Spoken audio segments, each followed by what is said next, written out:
Muy buenas noches, estábamos esperando para poder iniciar este programa y de esta forma darle a conocer las noticias destacadas con su respectivo análisis junto a Julio Talamonti. ¿Cómo estás, Julio? Buenas noches. Sandy, buena noche para ti y buena noche para todos los televidentes. Definitivamente hoy, 20 de mayo, pues sigue la noticia, siguen los análisis y el coronavirus, Sandy, ha llegado a todas partes. Y no se salvan ni siquiera las entidades estatales, ¿no? Donde se supone que hay protocolos pues también muy estrictos. ¿Puedes contarnos sobre este tema? Por supuesto, Julio, ya lo adelantabas tú, pero aquí tenemos el resumen de las entidades públicas que ya han registrado casos positivos de COVID-19. Este es nuestro primer tema de análisis, pero le presentamos antes la siguiente información. Autoridades del Congreso confirmaron el primer caso de COVID-19 en su personal. La persona que dio positivo es una mujer que se encontraba suspendida de sus labores por una intervención quirúrgica en un hospital. Aunque se descartó la presencia de la persona positiva en las instalaciones del Congreso, se están tomando medidas de desinfección. Dentro del Ejército de Guatemala se reporta que 6 militares dieron positivo para COVID-19. Uno de ellos ya se habría recuperado. En total, más de 100 personas se encuentran bajo cuarentena y seguimiento del hospital militar. El Instituto Guatemalteco de Seguridad Social, IGS, informó que un trabajador del Hospital Juan José Arévalo Bermejo, ubicado en la zona 6 capitalina, presentó síntomas relacionados con el COVID-19. Se informó que la persona fue aislada y no representó ningún riesgo para el resto de pacientes y colaboradores de esa unidad médica. El INASIF, Instituto Nacional de Ciencias Forenses, ha informado sobre 2 casos sospechosos dentro de sus instalaciones. El primer caso surgió en el área metropolitana, fue trasladado al IGS y quienes tuvieron contacto con la persona infectada fueron enviados a cuarentena. El segundo caso ocurrió en la subsede municipal de Malacatán, San Marcos. Autoridades tomaron la decisión de cerrar temporalmente el lugar porque la persona sospechosa tuvo contacto directo con todo el personal. El Ministerio de Economía también informó que uno de sus trabajadores dio positivo. Estaba asignado a una de las dependencias externas al edificio central y fueron activados los protocolos previamente definidos. Este miércoles el organismo judicial informó de un caso positivo. Se trata de una persona asignada al Centro de Justicia Civil de la Zona 9 capitalina. Se informó que se tomaron las medidas de resguardo para el afectado y su grupo de trabajo. Además, se desinfectó y aisló la judicatura señalada. El pasado 8 de mayo, la Procuraduría de los Derechos Humanos reportó el hallazgo de 9 médicos contagiados en el Hospital Nacional de Chimaltenango. También se reportó el caso de 2 médicos del Hospital San Juan de Dios que dieron positivo. Además, la PDH ha informado sobre casos en personal de salud del Hospital de Matitlán, la Unidad del Enfermo Renal Crónico, el Hospital Roosevelt, el Hospital de Salud Mental Federico Mora, el Hospital de Totonicapán, el Centro de Salud de Puerto Barrios Izabal y Santa Catarina La Tinta, Alta Verapaz. La Policía Municipal de Tránsito confirmó que 6 agentes dieron positivo a la enfermedad. Los casos son llevados por el IGS. A otros 54 agentes de la PMT se les realizó la prueba y se está a la espera de los resultados. Mientras que dentro de la Policía Nacional Civil, 113 agentes han dado positivo. Todos ellos se encuentran en el IGS. Se conoce que los casos positivos se han encontrado en distintos puntos del país.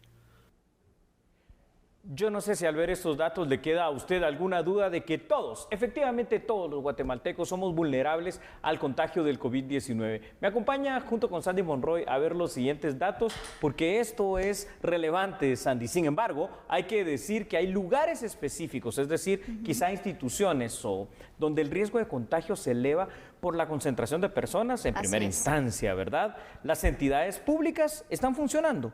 Y ahí ya voy a hablar sobre eso porque tengo algunas observaciones, Andy. Y generalmente una de sus características como entidad pública es, primero, el poco espacio para poder mantener un distanciamiento social adecuado entre sus colaboradores. Muchas de estas instituciones públicas, además, atienden a usuarios, ¿no?, que vienen de la calle específicamente, que pueden provenir de cualquier parte del país y que es una situación que ya per se aumenta el riesgo de contagio. Efectivamente, por eso también es importante que tomen en cuenta ciertas medidas, por ejemplo, de distribución con los horarios, el teletrabajo, diversas opciones para priorizar únicamente los que sí o sí tienen que llegar a las instalaciones, para que de esta forma los vayan incluso turnando, Julio, porque de esta forma entonces vamos a evitar el riesgo y las aglomeraciones también. Es cierto, se tiene que operar, tienen que funcionar, pero también hay formas de hacerlo. Eso es muy correcto, Sandy. A ver, a mí no me parece lógico cierta situación. Estamos en pleno, en el epicentro de una pandemia, en la curva más ascendente.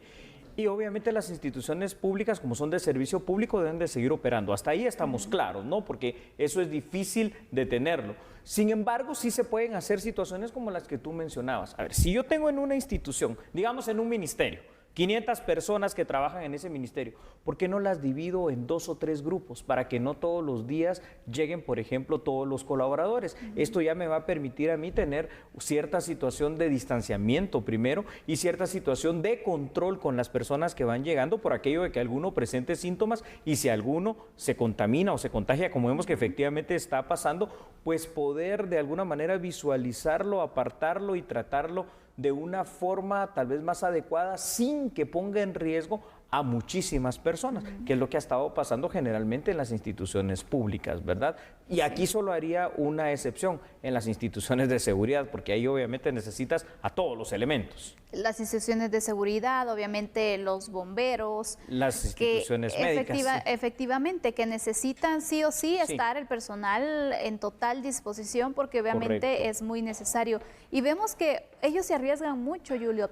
Imagínate, los agentes de la Policía Municipal de Tránsito, yo he visto cómo han andado constantemente con sus mascarillas, algunos con guantes, están protegidos y aún así hay varios que ya han dado positivo. Entonces, obviamente el riesgo también es constante y por lo tanto también las medidas se tienen que mantener, pero te diría, las medidas a nivel individual, porque creo que es responsabilidad de cada uno de nosotros que podamos cumplirlas. La responsabilidad inicia en cada uno de nosotros y por supuesto lo que tanto hemos dicho acá en A la Medida, fuera de cuidarse, fuera de tener esa situación de la mascarilla, del uso de gel, del lavado de manos y de muchos otros cuidados también en lo personal, tenemos que estar bien conscientes de una situación. Es decir, el COVID-19 está presente, está allí en el ambiente, que no lo podamos ver no significa que se haya ido, es una pandemia de hecho, y va a afectar, así como lo está haciendo en gran escala ya en este momento a las entidades estatales, porque Sandy, ninguno de los 3 poderes del Estado, Ejecutivo, Legislativo y Judicial,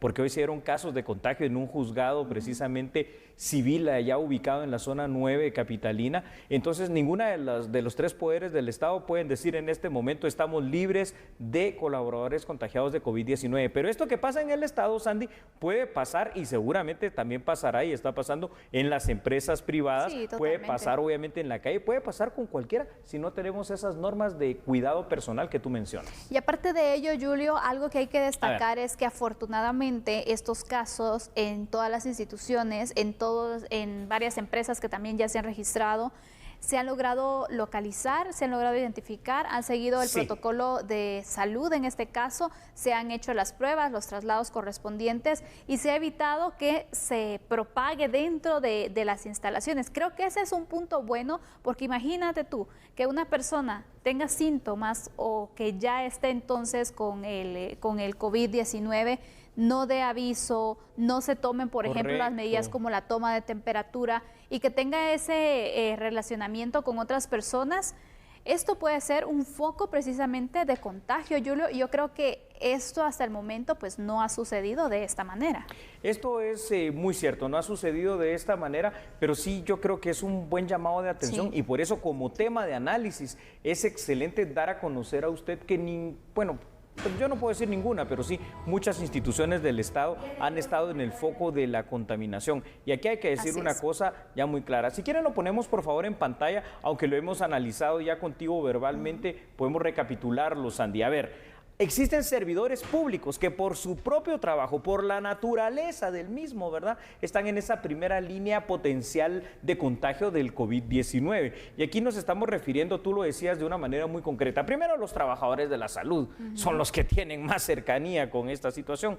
Los policías, tanto de PNC como de tránsito, pero también hoy estamos dándonos cuenta que todas aquellas personas que por su interrelación, por ejemplo, en los juzgados, en las dependencias estatales, en las municipalidades, en todas partes, llegan y se correlacionan con muchas otras personas. Si las instituciones estatales entonces, Sandy, corren riesgo y son vulnerables, lo mismo sucederá en las empresas privadas, por lo cual esto tiene que ser una alerta temprana para cada una de las empresas privadas también, para que no les suceda lo mismo. El Estado de Guatemala, además, Sandy, tendrá que aprender con esta situación, primero a convivir con potenciales contagios de sus colaboradores, pero más importante aún, Sandy, a implementar protocolos para continuar también con sus servicios, porque no puede ser que se den estos contagios como se seguirán dando y que se paralicen las actividades de las instituciones del Estado. Al final de cuentas son servicios públicos, ellos son servidores públicos. Efectivamente, Julio, y por eso hemos visto que, por ejemplo, cuando pasó en el Ministerio de Economía, en el INASIF, en el organismo judicial,